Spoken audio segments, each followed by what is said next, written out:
আসসালামু আলাইকুম। বাংলাদেশ পিতার ঢাকা। আমি খবর পড়ছি হারে হারাম জান হাওড়া ব্রিজের উপর থেকে একটি বঙ্গোপসাগর একটি ট্রেন অ্যাক্সিডেন্ট করেছে, কিন্তু বঙ্গোপসাগর কোনো ক্ষয়ক্ষতি হয় না, ট্রেনটা স্লিপে নিচে পড়ে গেছে।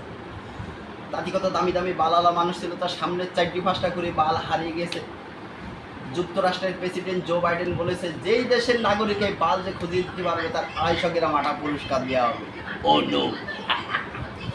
ওদিকে দক্ষিণ কোরিয়ার সর্বোচ্চ নেতা কিম জং উন বলেছেন, যেই ব্যক্তি এই বাল মহামূল্যবান বাল খুঁজে পাক বা না পাক ওটা বড় কথা না, পাইলে আমাদের কাছে হস্তান্তর না করলে তার কামানের গুলার সাথে উড়িয়ে দেওয়া হবে। ওদিকে রাশিয়ার সবচেয়ে শক্তিশালী নেতা পুতিন কাকা বলেছেন, শোনো, কেউ যদি বাল নিয়ে টানাটানি করো তার কিন্তু খাল খিচিয়ে দেবো।